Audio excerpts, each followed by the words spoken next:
Et donc, c'est un plaisir d'être avec vous ce soir. Il y a eu une première séance de ce cycle, la prière pour les nuls, qui sont quand même des gens assez bien, le mois dernier avec mon collègue Yann Boissière de Beaugrenelle, autour de la Hamida, donc la prière centrale de la liturgie juive. On va voir que c'était important, si certains d'entre vous étaient là au cours sur la Hamida, pour comprendre la place que vont occuper certaines prières de Hanouka dans ce déroulé de la Hamida.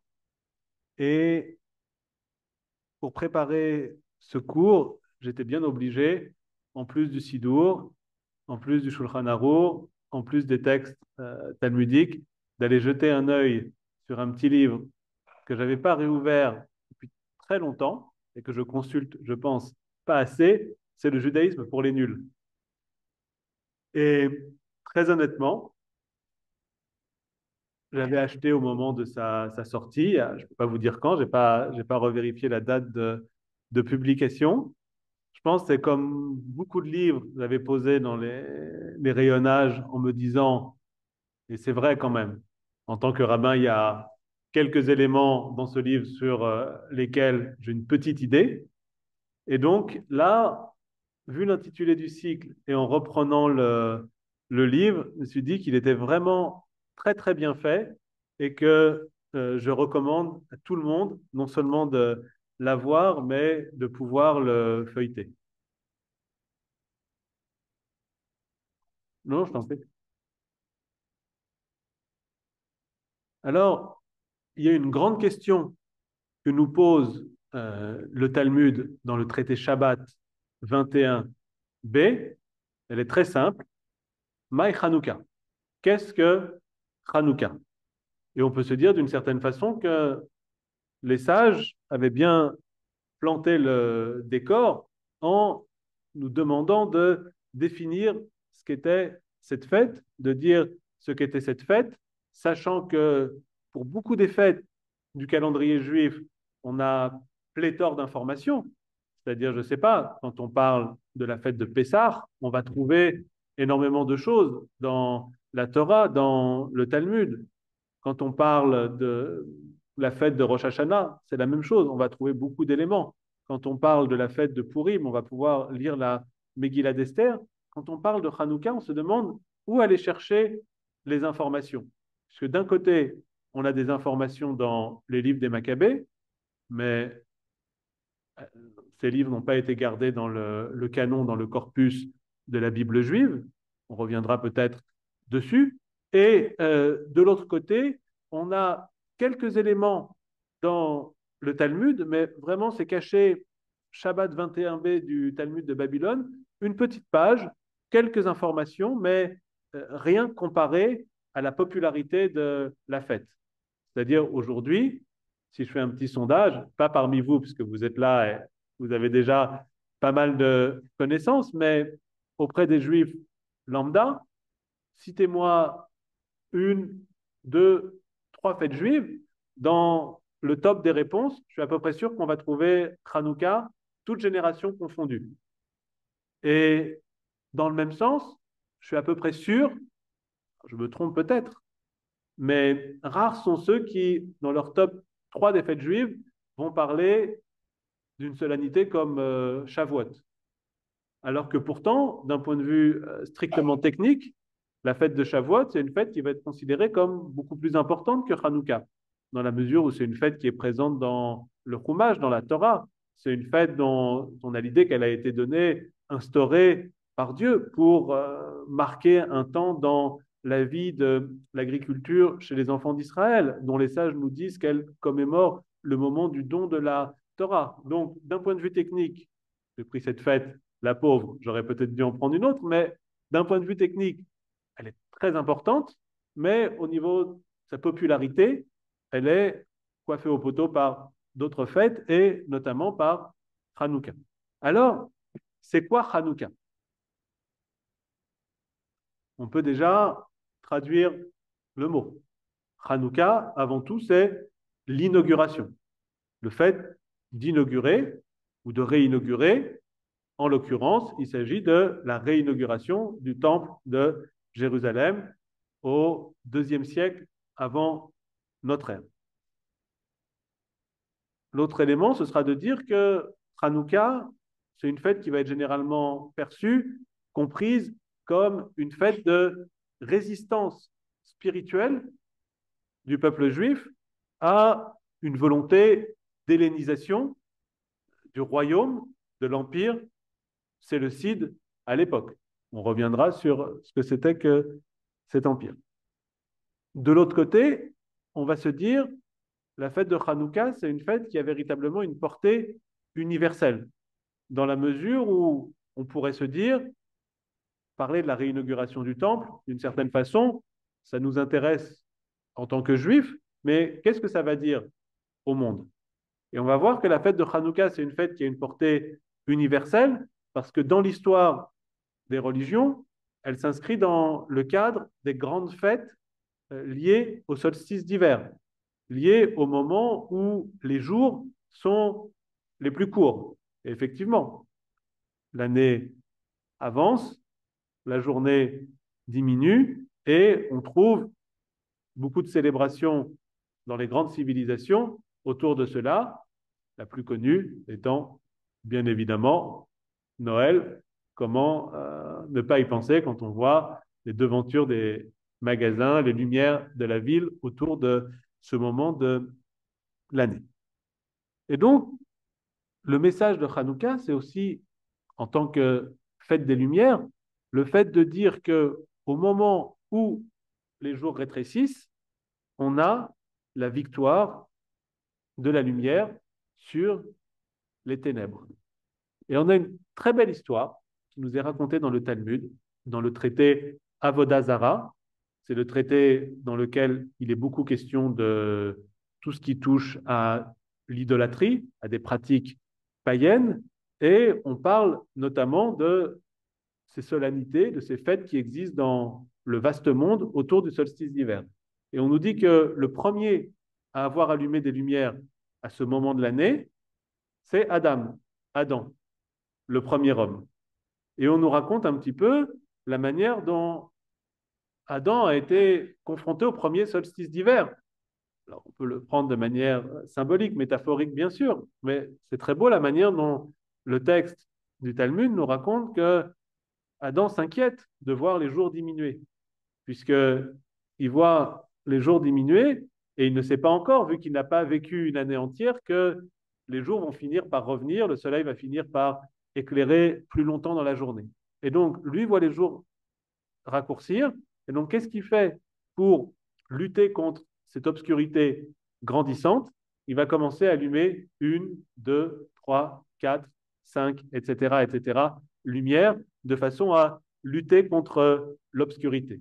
Et ce qu'on comprend ici par cette histoire, c'est que dans ces fêtes liées au solstice d'hiver, Hanouka pour nous, Noël pour d'autres, et d'autres célébrations en fait dans toutes les civilisations, on a quelque chose de très universel puisqu'il s'agit de pouvoir vaincre l'obscurité et avec nos petits moyens en tant qu'être humain, de chercher à apporter de la lumière.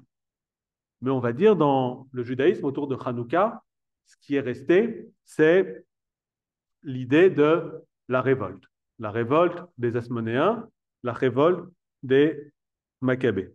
Alors, qu'est-ce que c'est que cette révolte? Pour la comprendre, il faut se replonger dans l'histoire, dans la grande histoire du peuple juif, mais pas que, du monde méditerranéen dans l'Antiquité. Alors, quand on essaye de se souvenir un peu de ce qu'on a appris sur les bancs de l'école, on a tous à l'esprit peut-être, quand on pense à un grand empereur dans l'Antiquité, Alexandre le Grand.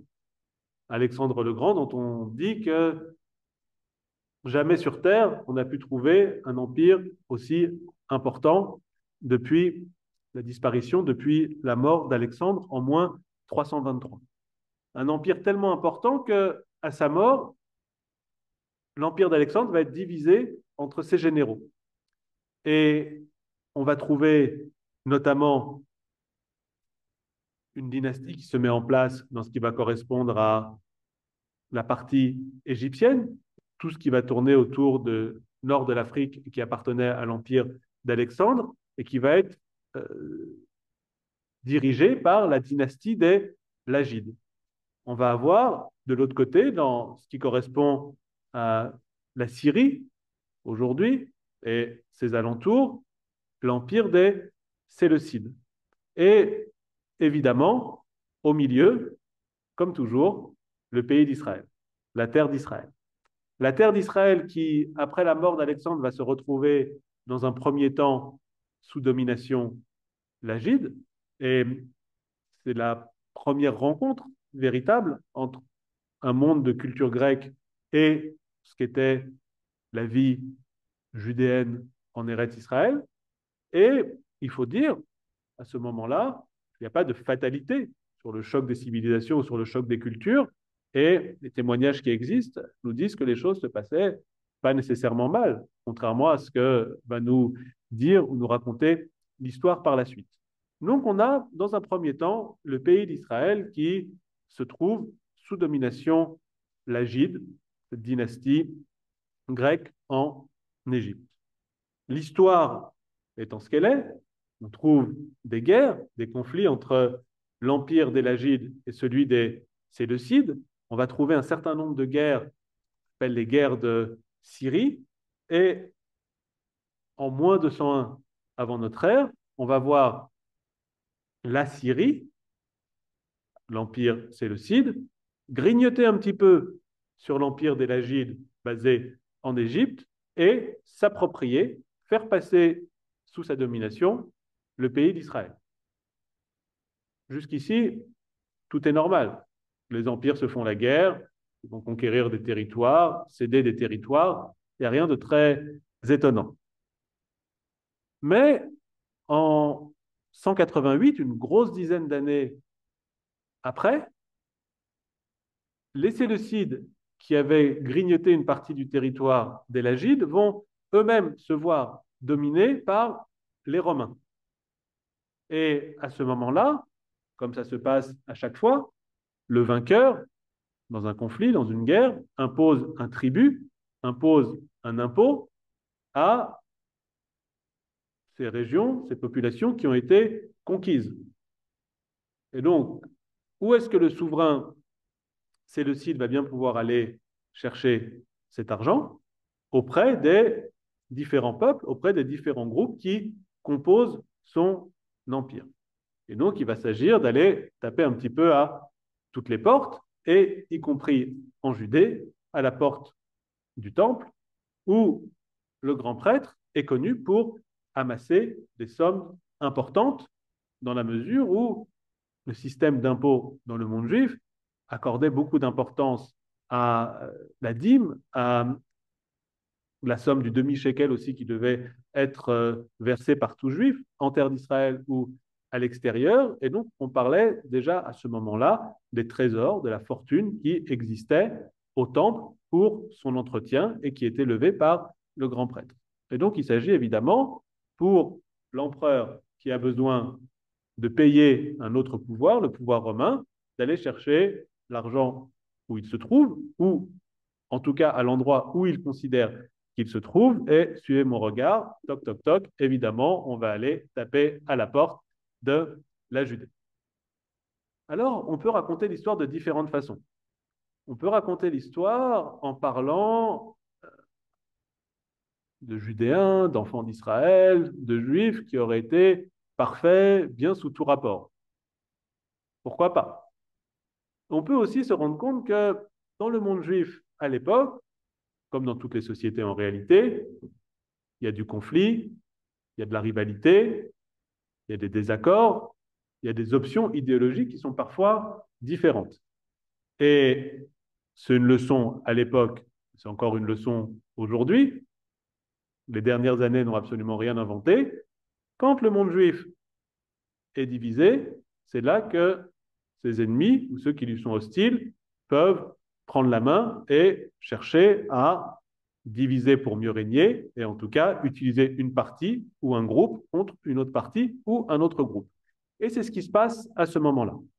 Parce que si dans un premier temps, On a le grand prêtre Onias qui est invité à aller auprès des souverains qui veulent lever des sommes importantes et qui refuse.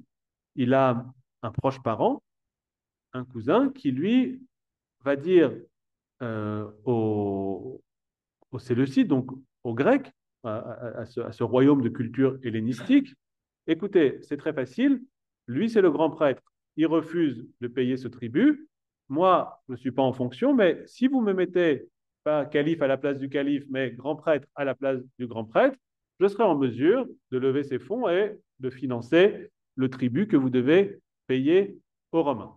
Aussitôt dit, aussitôt fait, et il s'appelait Josué, ce cousin du grand prêtre, mais il se faisait appeler Jason pour mieux coller au monde hellénistique. Aussitôt dit, aussitôt fait, il va se voir nommé grand prêtre à la place du grand prêtre, non pas parce que c'était quelque chose de légitime du fait de s'aligner et du fait des règles qui existaient dans le monde juif à l'époque, mais parce que l'empereur Séleucide a décidé, pour des questions de convenance, de nommer un grand prêtre, une figure politique qui allait servir ses intérêts.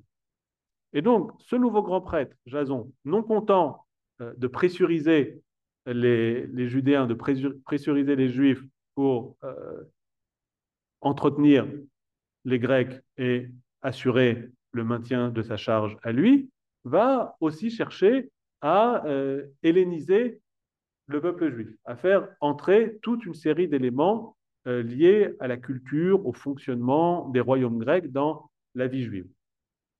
Alors, il ne faut pas avoir une approche dogmatique quand on parle de ces questions.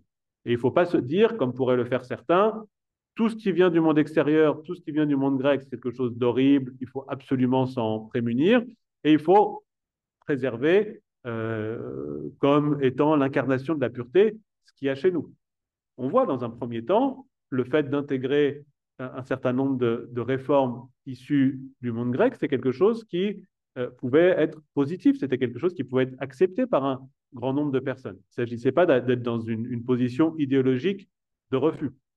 Le souci, c'est le moment où le monde grec a cherché à insister et insister encore de manière à forcer, non pas à des réformes qui pouvaient être nécessaires d'un point de vue politique, mais aussi à ce que ça pouvait avoir comme conséquence d'un point de vue religieux, interdire l'étude de la Torah, de la circoncision, de l'observance du Shabbat, etc., etc.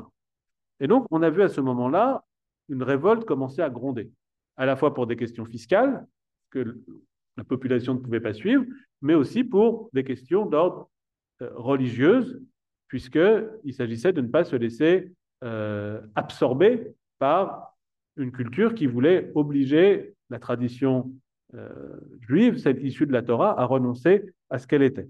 Et c'est comme ça que va se mettre en place la révolte. Alors, quelle révolte?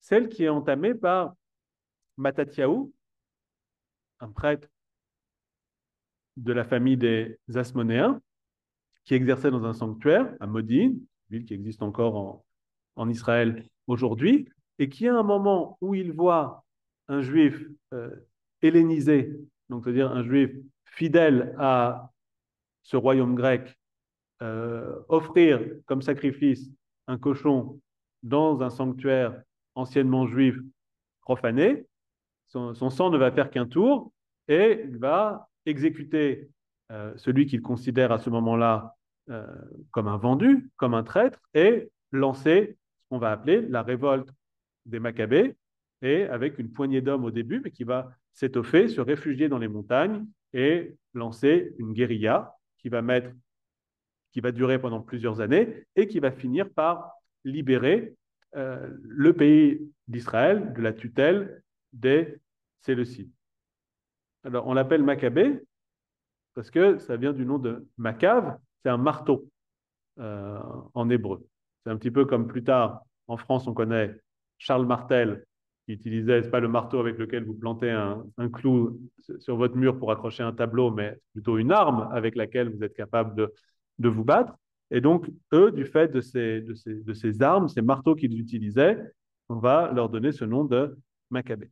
Donc, la révolte éclate grosso modo en 169 avant notre ère, et elle va durer plusieurs années. Et en 164, la ville de Jérusalem va être libérée et le temple va être lui aussi libéré et réinauguré. On pourrait se dire jusque-là, fin de l'histoire. Et si vous regardez les livres des Maccabées, si vous regardez Flavius Joseph, c'est-à-dire les auteurs, les textes qui font autorité d'un point de vue historique, vous n'avez pas d'autres éléments. Sauf que si aujourd'hui j'allais voir les enfants du Talmud Torah et que je leur demandais racontez-moi l'histoire de Hanouka, je suis à peu près sûr qu'on ne me parlerait pas d'Alexandre le Grand, on ne me parlerait pas de la dynastie Lagide, on ne me parlerait pas de la dynastie Séleucide, on ne me parlerait pas de Jason, d'Onias ou de Josué, mais on me parlerait d'autre chose, peut-être des cadeaux, mais moi je suis un optimiste. Et donc, on me parlerait certainement avant tout du miracle de la fiole d'huile. Alors, qu'est-ce que c'est que ce miracle de la fiole d'huile? Si vous regardez les chroniques historiques, personne, absolument personne, ne va vous parler de cette histoire. Il va falloir attendre très longtemps, comme je vous disais tout à l'heure, c'est dans le Talmud, dans le traité Shabbat, donc plusieurs siècles après les événements dont on parle, assez loin de la scène qui est décrite. Là, on est en Judée et le Talmud est rédigé en Babylonie. Donc, à une autre époque, en un autre lieu, on va nous parler de ce miracle et c'est ce qui est resté dans l'histoire. Le miracle de la fiole d'huile, c'est l'idée selon laquelle, au départ, on a les Asmonéens, les Maccabées qui arrivent dans le temple, qui trouvent le temple profané, qui ont besoin, pour le réinaugurer, de rallumer la menorah, le chandelier qui était présent dans le temple, et pour allumer la menorah, pas des bougies avec de la cire comme celle qu'on peut utiliser aujourd'hui, mais c'était des lampes à huile, comme celles que vous voyez parfois, et qui avaient besoin d'une huile consacrée, d'une huile cachère, d'une huile qui avait été confectionnée spécifiquement pour cela. Et donc, la légende nous raconte qu'il ne restait qu'une fiole d'huile, c'est-à-dire supposée durer pendant un jour, et qu'elle va donner de la lumière pendant 8 jours, le temps de repréparer, le temps de confectionner une nouvelle huile. Alors évidemment, on croit pas au miracle, on se dit que c'est quelque chose de très logique, on se dit que c'est quelque chose d'entièrement farfelu. Ça, n'entre pas dans la discussion. Le fait est que cette histoire de fiole d'huile, elle nous dit quelque chose de très fort.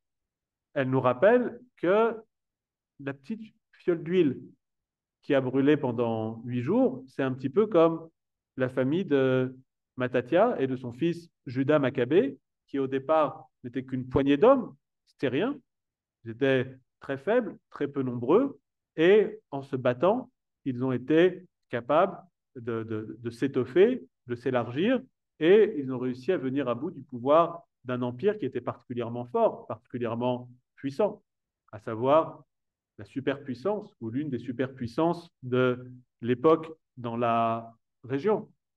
On peut se dire, en ramenant la chose à l'histoire juive au travers des siècles, que pendant très souvent, on pouvait se dire que du fait des persécutions, il y avait de moins en moins de juifs, c'est de plus en plus difficile de pouvoir exercer librement son culte, sa tradition, et pourtant, à chaque fois, même minoritaire, même peu nombreux, il y a eu la possibilité de croître et de redevenir plus importants, plus nombreux, de manière à faire vivre cet héritage qui est le nôtre.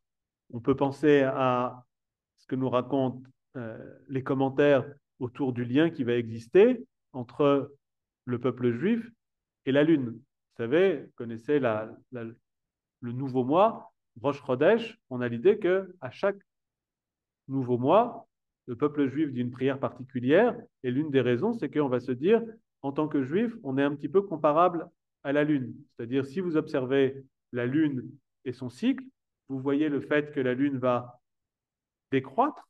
Quand vous avez le dernier petit croissant, vous pouvez vous dire, tout va disparaître, il n'y aura plus de lune, et pourtant, le lendemain, la Lune finit par revenir, croître et croître encore, et un petit peu comme un yo-yo qui monte et qui descend, vous avez des cycles de Lune, des lunaisons qui voient la Lune grossir, rapetisser, etc., etc. Et donc, de cette manière-là, l'histoire de Hanouka, c'est aussi ça. C'est le fait que l'huile avait diminué, diminué, diminué. On avait juste de quoi éclairer un jour, mais avec le temps, avec la confiance, on a eu la possibilité de rééclairer et de voir ces choses-là grandir. Et donc, les histoires, ça nous rappelle qu'en réalité, on a toujours un espoir. On a toujours, tant qu'il y a de la lumière, tant qu'il y a de la vie, il y a un espoir. Et moi, la question que je me pose toujours, c'est si en 1940, Churchill connaissait l'histoire de Hanouka. Parce qu'on aurait pu se dire, c'était un moment où toutes les puissances euh, qui avaient été en guerre avec le Reich finissaient par tomber les unes après les autres. C'était un moment où, en Angleterre, toute une partie de la classe politique était prête à signer une paix séparée avec les Allemands. Et l'histoire de Churchill, c'est une histoire très juive d'une certaine façon, ou très liée à Hanouka, puisqu'on a un homme tout seul. De l'extérieur, on le prend pour un fou, pour un ivrogne, et qui va être capable de se dire, avec sa détermination, on a la possibilité de transformer le cours de l'histoire et un petit peu à la manière de cette fiole d'huile, continuer d'éclairer et d'éclairer encore. Et on a beaucoup d'exemples dans l'histoire générale, mais aussi dans nos vies personnelles, de moments où il peut y avoir du doute, du désespoir, le sentiment que le monde entier va s'écrouler autour de nous, et bien le moment, le point de bascule où finalement le miracle se produit. Certains appelleront peut-être pas ça un miracle, mais dans tous les cas, le miracle, le NES se produit qui va permettre de renverser tout cela. Alors vous êtes venu pour un cours sur la prière, pas pour un cours sur Hanouka. Mais tout cela pour dire que ce qui nous intéressait, c'était la question du NES, la question du miracle. Et ce qu'on va voir dans les prières de Hanouka, c'est le fait que à chaque fois, ce qui compte, ce qui est au centre, c'est l'idée du miracle. Puisqu'on a toutes sortes de prières à l'occasion de Hanouka.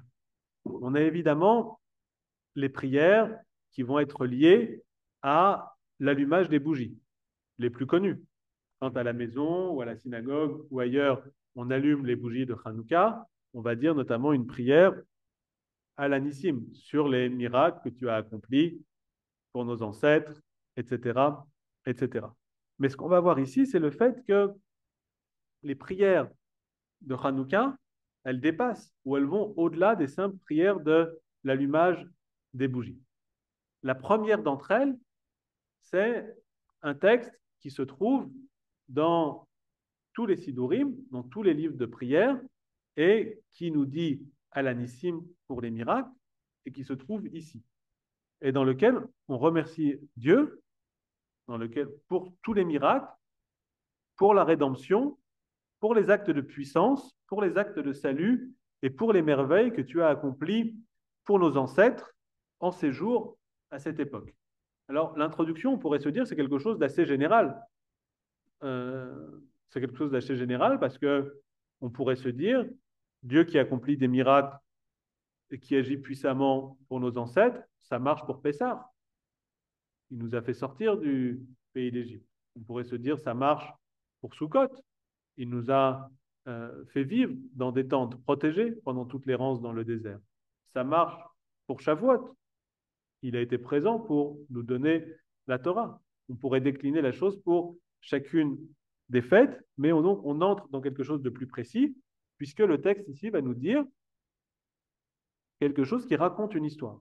Et la liturgie ou la prière de Hanouka, elle a cela de très particulier d'être toujours liée à l'histoire, de venir raconter quelque chose. On n'est pas dans une sorte de formulation spirituelle, désincarnée, une sorte de pastille qu'on pourrait venir coller sur d'autres événements de l'année, mais on va vraiment être, en yiddish, on dirait tachles. On va être vraiment dans le concret, dans quelque chose de très précis. Et à ce moment-là, la prière précise raconte ce qu'est la fête. Et donc, elle nous dit, à l'époque de Matatyahu, fils de Yochanan l'Asmonéen, donc on est vraiment précis, on donne le nom du héros, le nom de son père, le nom de la famille à laquelle il se rattache, et ses fils. Donc on voit qu'on a affaire à un groupe qui n'est pas désincarné, mais vraiment quelque chose de très, très précis. Quand on lit ces noms-là, on pourrait presque se dire, on est un peu, c'est pas comme à la maison, mais on appelle les uns et les autres par leur prénom, on les désigne par le lien de parenté qui va exister. Il y a quelque chose de très familial dans la manière de raconter cela. C'est un petit peu comme si on était embarqué dans l'histoire. On a ici une prière qui n'est pas juste remercier Dieu de façon désincarnée, de façon verticale, mais vraiment, on nous met euh, en voiture, en charrette, avec les personnages. Et on nous rappelle l'histoire, lorsque le méchant royaume grec se leva contre Israël, ton peuple, pour lui faire oublier ta Torah et lui faire transgresser les décrets de ta volonté. Donc, on nous rappelle le moment. Alors, on voit dans le storytelling de la prière, on laisse pudiquement de côté les rivalités, les soucis qui pouvaient exister au sein du monde de la Judée à l'époque. Tant mieux. C'est pas la peine de venir gratter là où ça fait mal. Et de manière générale, dans toute la manière juive de raconter l'histoire, on fait vraiment abstraction de tous ces moments d'histoire et de la rivalité et des conflits qui pouvaient exister au sein du monde juif. Et ce qui fait dire à certains, c'est notamment le cas d'un historien qui s'appelle Elias Bickerman, il dit, en fait, Hanouka, toutes ces histoires de Grecs, c'est pas très intéressant, mais il faut voir ça comme une guerre civile juive. Le fait qu'on avait un combat interne au monde juif. Alors la tradition, elle ne le retient pas. Et donc on nous dit, euh, il se leva contre Israël, ton peuple, pour lui faire oublier ta Torah, lui faire transgresser tes décrets, etc. Mais toi, dans ta grande miséricorde, tu les assistas au moment de leur détresse. Tu leur livras, tu livras leur combat, tu défendis leurs droits et vengeas leur affront. Jusque-là, je dirais, c'est assez logique, on raconte la chose. Et là où dans les chroniques d'histoire, les livres des Maccabées ou Flavius Joseph, c'est pas véritablement Dieu qui emporte la victoire, mais c'est les soldats qui se battent. Ici, dans ce texte d'essence religieuse, évidemment, on va replacer la providence divine au centre. Mais surtout, ce qui compte, c'est le fait de dire, tu livras les puissants aux mains des faibles. Ça va contre la logique. La logique, c'est que les puissants l'emportent sur les faibles. Les nombreux aux mains du petit nombre. Là encore, normalement, c'est la majorité qui l'emporte sur la minorité. Les impurs aux mains des purs. Les impies aux mains des justes. Les iniques aux mains de ceux qui consacrent leur vie à l'étude de la Torah. Et tu te forjas un grand et saint nom dans ton monde et pour ton peuple Israël. Tu forjas un grand salut et une délivrance en ce jour-là. Alors vinrent tes enfants qui entrèrent dans le sanctuaire de ta demeure, ils nettoyèrent ton palais, purifièrent ton sanctuaire, allumèrent les lumières dans les cours de ton sanctuaire et instituèrent ces 8 jours de Hanouka pour remercier et louer ton grand nom. Donc ici, vraiment, dans la prière, on va raconter l'histoire et sans parler ici de l'histoire de la fiole, on va reprendre cette thématique de la minorité qui l'emporte sur une majorité. Et quand est-ce qu'on lit ce texte? En théorie, quand on dit toutes les prières, on le lit à deux moments. Une première fois, c'est dans la Hamida des jours de Hanouka. Alors, comme vous étiez là, ou pour ceux qui étaient là au cours de la dernière fois, vous avez plus de... La Hamida n'a plus de secret pour vous. Et vous savez que dans la Hamida, on compte dans la semaine 18 plus une bénédiction.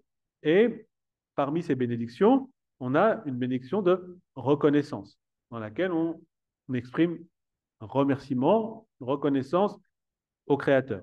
Et cette reconnaissance-là, ce petit passage sur la reconnaissance, on intercale pendant la fête de Hanouka le passage en question, dans lequel c'est une reconnaissance non pas juste comme elle se fait au quotidien, mais également sur la fête de Hanouka.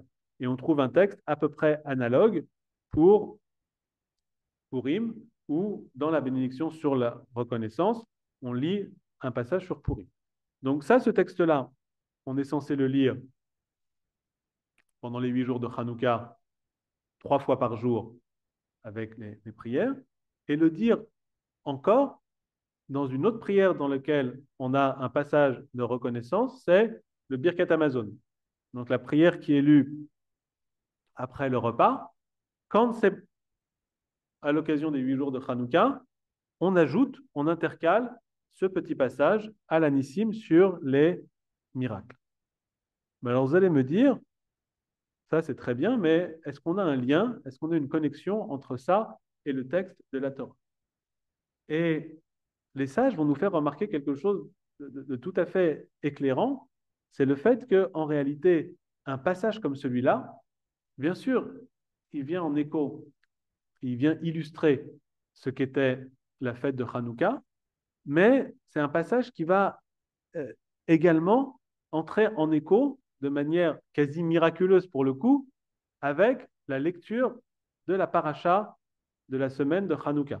C'est-à-dire que chaque année, pendant la fête de Hanouka, on lit la même paracha.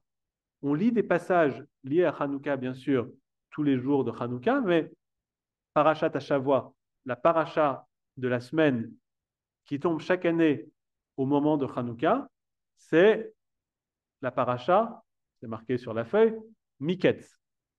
Alors, je ne sais pas si vous avez en tête ce qui se passe dans la paracha Miketz.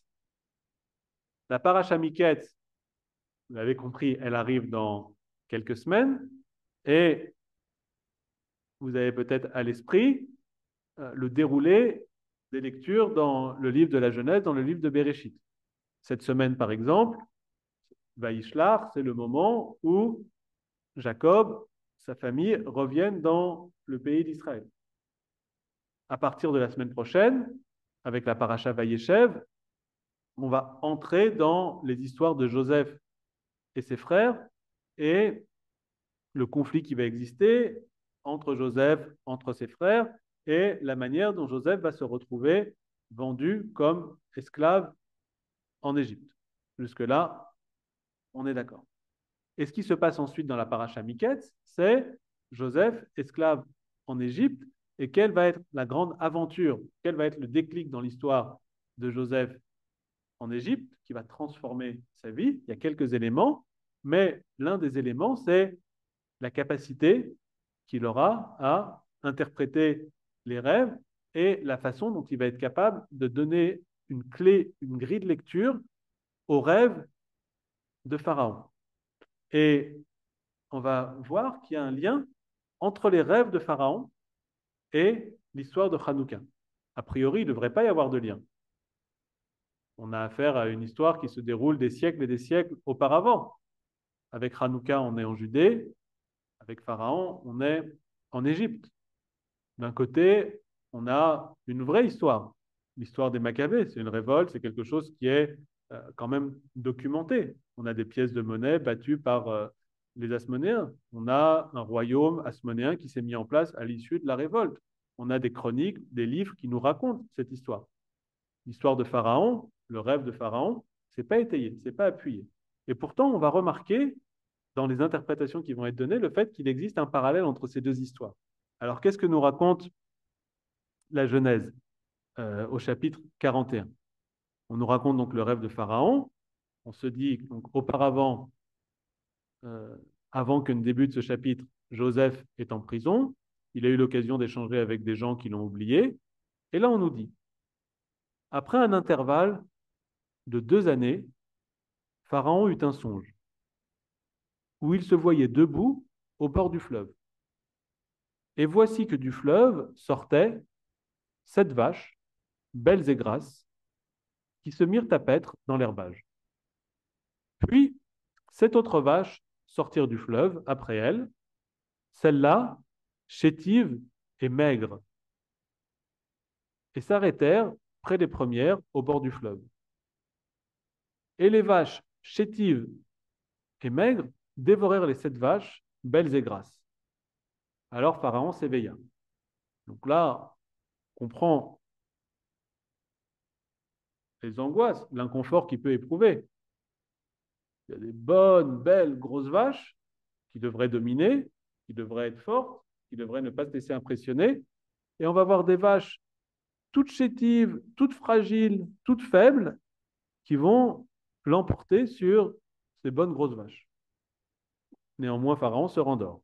Et il a un nouveau songe. Voici que 7 épis de blé, pleins et beaux, s'élevaient sur une seule tige. Puis 7 épis, maigres et flétris par le vent d'Est, s'élevèrent après eux. Et ces épis maigres engloutirent les 7 épis grenus et pleins. Pharaon s'éveilla, et c'était un songe. Mais le matin venu, son esprit en fut troublé, et il manda tous les magiciens de l'Égypte et tous ses savants. Pharaon leur exposa son rêve, mais nul ne put lui en expliquer le sens. Un rêve très proche du premier. 7 épis de blé qui sont beaux, qui sont gras, qui sont impressionnants, et 7 autres qui sont tout fragiles et qui vont finir par l'emporter.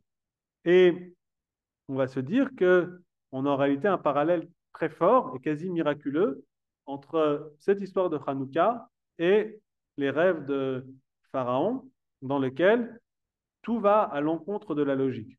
Tout nous oblige à réfléchir. Dans la vie, on pourrait se dire, il y a quelques évidences. C'est le fait que le gros est plus fort que le maigre.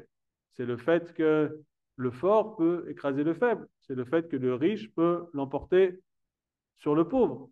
Ça, c'est des éléments qui sont des éléments qui peuvent paraître comme relevant de l'évidence.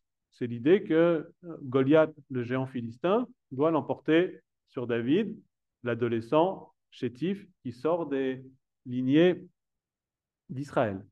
Et donc, ce qu'on comprend ici, c'est le fait que souvent, c'est l'inverse qui se produit quand on est capable de vivre le miracle, mais plus que le miracle, c'est peut-être euh, l'intelligence qui rentre dans la vie quotidienne. C'est le fait d'avoir la possibilité de faire marcher son esprit plutôt que sa force. Le fait de se dire que ce qui compte, ce n'est pas forcément les forces en présence, mais c'est la vitalité, l'intensité avec laquelle on va agir, et c'est le grand enseignement des frères Maccabées, et c'est le grand enseignement du miracle. Cette idée de miracle, qu'est-ce que c'est? En hébreu, miracle, c'est nes, et nes, c'est un mot qui peut se comprendre de différentes façons. Nes, c'est le miracle, mais nes, c'est aussi un drapeau. Et donc, on a l'idée qu'un miracle, c'est toujours un enseignement. C'est le fait de hisser un drapeau. On a aussi dans l'idée de nes, l'idée de l'énasot, l'idée d'essayer. Et c'est exactement le même mot, c'est exactement la même racine qui est utilisée, là encore, dans l'histoire de David et Goliath. Je ne sais pas si vous vous souvenez exactement de ce que nous raconte le livre de Samuel à ce moment-là, mais on a un conflit entre le pays d'Israël gouverné par Saül et les Philistins représentés par Goliath, et Goliath, donc le géant, le champion des Philistins, qui, euh, plutôt que de s'affronter entre armées, dit envoyez-moi quelqu'un en mesure de lutter contre moi. Et donc, on va économiser des milliers et des milliers de morts. Je vais me battre avec celui que vous allez me déléguer, et comme ça, le vainqueur emporte la mise d'une certaine manière. On va éviter un conflit massif. Et le seul à oser sortir, c'est David. David qui est petit, qui est jeune, qui est inexpérimenté et qui est fragile. Souvent, on se représente David de l'extérieur un peu comme la statue que vous trouvez à Florence ou sur le rond-point du Prado à Marseille, avec un grand gars très beau, très musclé, très baraqué, etc. Si David, comme on nous le décrit dans le livre de Samuel, c'est tout l'inverse. Et au moment où il doit aller se battre avec euh, Goliath, Saül lui dit, il faut que tu enfiles une armée. Tu vas aller te battre avec un géant, donc tu dois avoir une armure. Véritablement, comme on se représente les armures dans tout l'imaginaire médiéval des châteaux forts, c'est-à-dire c'est un vêtement en fer, la possibilité véritablement d'éviter les coups, d'être protégé par tout ça. Et donc, David va revêtir cette armure et il est incapable de marcher. C'est beaucoup trop lourd pour lui. Il n'est même pas capable de se déplacer avec cette grosse armure. Et le terme qu'il emploie pour dire qu'il n'est pas habitué à porter ça, c'est, on a la même racine que les Nassot, essayer, donc être habitué, essayer quelque chose, mais aussi le miracle. Et finalement, il ne va pas utiliser son armure, et le miracle, c'est le fait qu'il va utiliser son intelligence plutôt que son armure.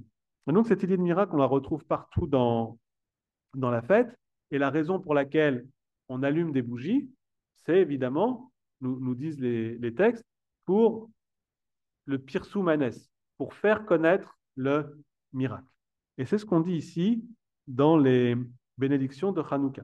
Parce que vous savez que les bénédictions de Hanouka sont au nombre de 3 le premier jour et de 2 à partir du deuxième jour. Alors, qu'est-ce que nous disent ces bénédictions? Ces bénédictions, elles nous disent, la première, je la lis en français, vous regarderez le texte en hébreu si vous voulez. Béni sois-tu, Éternel, notre Dieu, roi du monde, qui nous a sanctifiés par ses commandements, qui nous a ordonné d'allumer les lumières de Hanouka. Jusqu'ici, on est habitué. C'est exactement la même prière que pour l'allumage des bougies de Shabbat ou pour l'allumage des bougies de Yom Tov. Donc ici, ce n'est pas très original. Il n'y a pas de choses très spécifiques. Quand on allume les bougies chaque semaine, on se dit voilà, on change juste le mot à la fin. Ce qui est intéressant, c'est la deuxième bénédiction. Béni sois-tu, Éternel, notre Dieu, roi du monde, qui a fait des miracles pour nos ancêtres en ces jours-là, en ces temps-ci. Donc, c'est le miracle qui va être au cœur de l'allumage des bougies. Et enfin, le troisième soir, la troisième bénédiction du premier soir, béni sois-tu, Éternel, notre Dieu, roi du monde, qui nous a fait vivre, exister et parvenir jusqu'à ce moment, la bénédiction inaugurale. Donc, l'idée avant tout de Hanouka, c'est celle du Pirsou Manès, celle de faire connaître le miracle. Et c'est la raison pour laquelle, traditionnellement, on allume ces bougies au point d'intersection entre l'intérieur et l'extérieur. C'est-à-dire aujourd'hui, si notre sécurité nous le permet, on va recommander d'allumer des bougies sur le rebord de la fenêtre de manière à ce que tout le monde soit en mesure de comprendre, de saisir ce qu'a été le miracle en question. Dans l'archéologie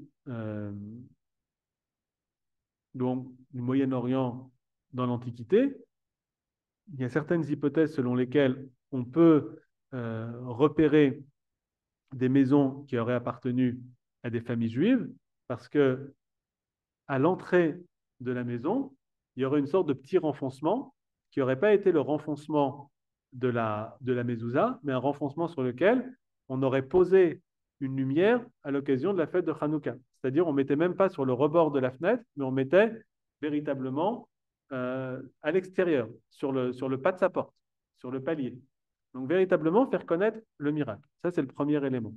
Le deuxième élément, c'est à quelle heure est-ce qu'on allume les bougies de Hanouka? À la tombée de la nuit. Pourquoi est-ce à la tombée de la nuit? Et pour comprendre le moment auquel on allume les bougies de Hanouka, et notamment la durée réglementaire, c'est-à-dire, votre bougie, elle peut durer pendant très longtemps, mais elle doit brûler au minimum 30 minutes.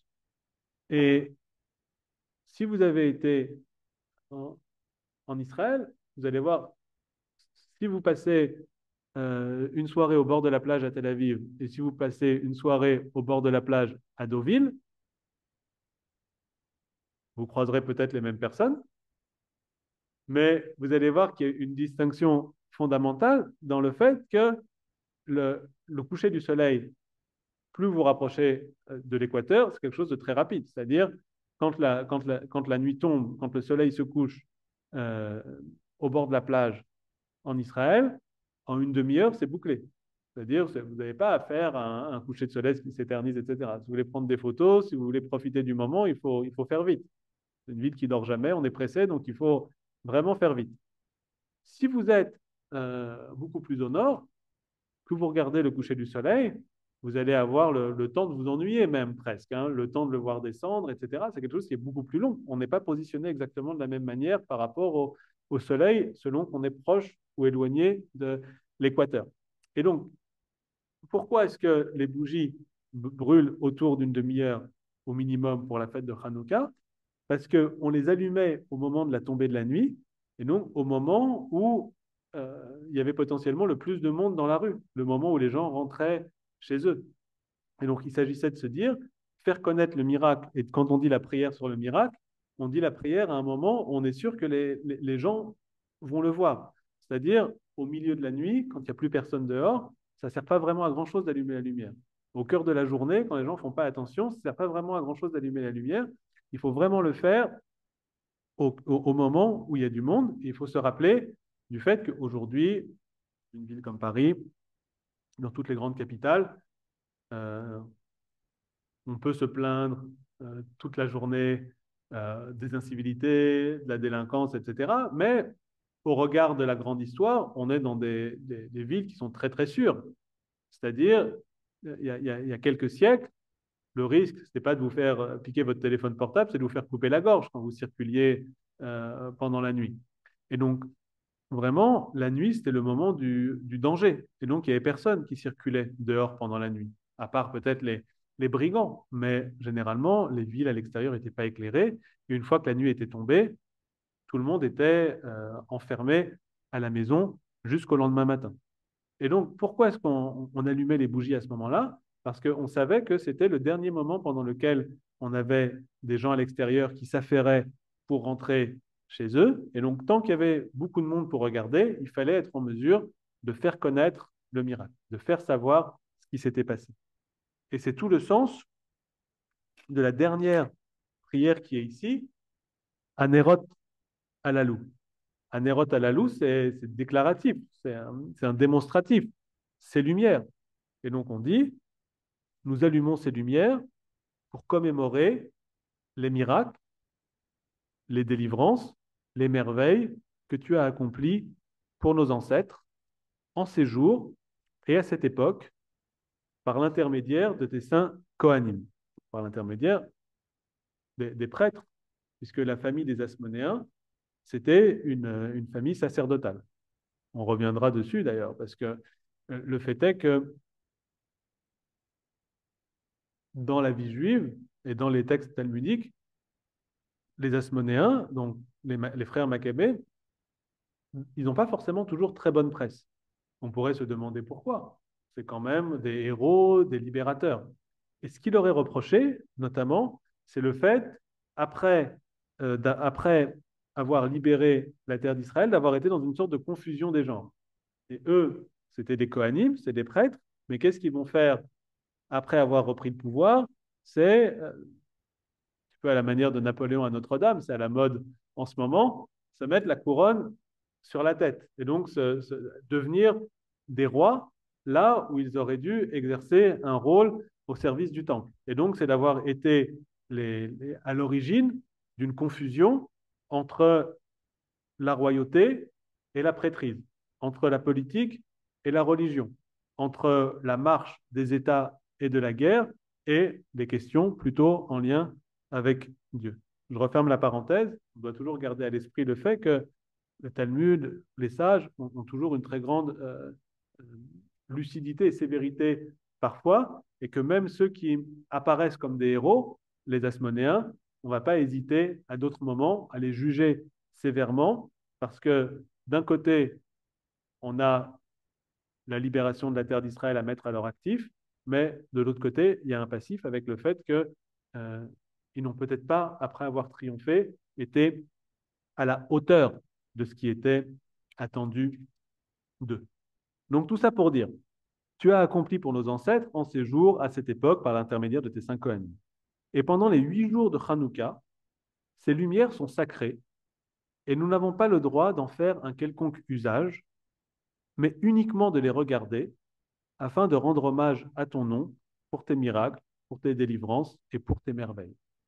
Et donc, on va lire ce texte après l'allumage des bougies, c'est l'une des autres prières de Hanouka, un petit peu comme si on cherchait, après avoir allumé les lumières, à dire le mode d'emploi. C'est une fête, c'est très pédagogique. Il y a des enfants, tout le monde est réuni pour allumer la Hanouka. Et donc, on garde à l'esprit le fait que ces lumières-là, c'est des lumières absolument désintéressées. Autant les lumières de Shabbat, c'est des lumières qui, au départ, devaient nous éclairer. Comme on n'a pas le droit de faire de feu pendant Shabbat, on allumait des lumières avant le début de Shabbat de manière à être éclairé à table, à la maison, pendant tout le temps du Shabbat. Donc les lumières du Shabbat, aujourd'hui avec l'électricité, on ne s'en rend plus forcément compte et on pense que c'est beau, que c'est esthétique, mais au départ, quand on allumait les bougies de Shabbat, c'était pas du tout pour faire beau, c'était pour ne pas manger dans le noir. C'est tout aussi simple que ça, au départ. Mais par la suite, ça a changé. Les lumières de Hanouka, si on les allume, c'est pas du tout pour s'éclairer. C'est pour éclairer notre âme, c'est pour éclairer notre pensée, mais c'est pas du tout pour nous éclairer dans une pièce, puisque on a forcément besoin d'avoir des lumières à l'extérieur. On a forcément besoin d'allumer les bougies avec le shamash, avec donc cette autre bougie, le serviteur qui est un petit peu à part, de manière à se dire, même si l'électricité saute, dans notre tête, c'est le shamash qui va nous éclairer et pas les autres lumières. Et donc, ces autres lumières, on ne peut pas les utiliser pour autre chose. On nous dit même que si vous avez une lampe à huile et que vous n'avez pas fini votre fiole d'huile un jour, vous ne pouvez pas utiliser cette huile qui vous reste pour autre chose. C'est-à-dire, vous ne pouvez pas utiliser pour allumer une autre lumière ou autre chose que la fête de Hanouka. Je ne sais pas si vous avez vu ce film qui s'appelle Dieu est grand, je suis toute petite. Dans lequel il y a un personnage qui est interprété par Audrey Tautou, qui est amoureuse d'un autre personnage interprété par Édouard Baird, et qui est très intéressé par le judaïsme, veut bien faire les choses avec ses beaux-parents. Alors celui qui joue le père d'Édouard Baird, c'est le cousin de ma grand-mère, si vous regardez le film. Et, euh, et qui, à ce moment-là, à un moment donné, ils sont en famille, ils allument des bougies de Hanouka, et elle, pleine d'enthousiasme, prend la Hanouka et allume une cigarette avec toute la famille autour qui est horrifiée par ce qui se passe. Et le fait est donc effectivement, on n'a rien le droit, on peut uniquement regarder, contempler ces lumières qui sont là pour nous rappeler le miracle et absolument rien d'autre. Et on se dit, c'est tellement important de rappeler le miracle qu'il y a certaines coutumes, certaines traditions dans lesquelles, par exemple, quand il y a un office le matin, comme il y a un office chaque matin, même si c'est le matin, il y a certaines synagogues dans lesquelles sans dire de bénédiction, mais on allume une Hanoukia en plus pour que celui qui aurait été un peu à côté de la plaque et qui n'aurait pas su qu'on se trouvait en plein Hanouka, si par hasard il passe à la synagogue, il sait qu'on publie le miracle. Alors, dans ces cas-là, on ne dit pas de bénédiction, parce que la bénédiction, on l'a dit le soir. Ce qui est réglementaire, c'est le fait de dire cette bénédiction le soir, mais on va trouver certains qui allument une bougie même le matin, de manière à ce que personne ne passe à côté du miracle, puisque la seule chose qui compte, c'est de faire savoir qu'il y a eu un miracle, et la seule chose qui compte, en fait, c'est d'allumer une lumière. Et quelle que soit la lumière d'ailleurs, vous avez toute une série de discussions aujourd'hui, par exemple, sur la question des Hanoukiot électriques. Est-ce que vous avez le droit d'allumer une Hanoukia électrique? Et la question, elle se pose par exemple, alors nous on se dit ça va, on peut allumer une Hanoukia comme ça, mais si vous êtes à l'hôpital et que vous n'avez pas le droit d'allumer de bougies dans votre chambre, ou si vous êtes dans une résidence étudiant et que le règlement intérieur stipule que vous n'avez pas le droit d'allumer une bougie. Enfin, on pourrait décliner ça, ou si vous êtes à l'hôtel, enfin, quel que soit l'endroit où vous êtes, vous n'avez pas forcément toujours le droit ou la possibilité de faire une flamme pour des questions de sécurité ou autres. Et on dit à ce moment-là, il n'y a absolument aucun problème. La seule chose qui compte, c'est d'allumer une lumière. Que vous craquiez une allumette ou que vous appuyez sur un interrupteur, ce qu'il faut, c'est dire la bénédiction avec la possibilité d'allumer une lumière, allumer une lumière. C'est-à-dire, on n'a pas l'obligation d'allumer même les 8 bougies euh, le 8e jour, mais ce qui compte, c'est vraiment d'allumer une lumière. Alors, je pense qu'on a tous la chance ici de pouvoir faire Hanouka cette année en nous offrant notre petite boîte avec toutes les lumières possibles. Mais si pour une raison ou pour une autre, dans des périodes de persécution ou des gens qui seraient dans une très grande précarité, et qui n'auraient pas la possibilité d'avoir toutes les lumières et de pouvoir allumer plusieurs bougies, ce qui est vraiment important, c'est une lumière au moins, de manière à ce que chacun puisse faire connaître le miracle de Hanouka, qui est en réalité la seule chose qui compte et qui rappelle au cœur de l'hiver tout l'espoir qui peut exister. Et toutes ces prières sont des prières véritablement, toutes les prières de Hanouka qui vont avoir une seule idée, c'est le miracle. Et le miracle de Hanouka, véritablement, c'est cette légende de la fiole d'huile qui fait régner et qui fait vivre de l'espoir.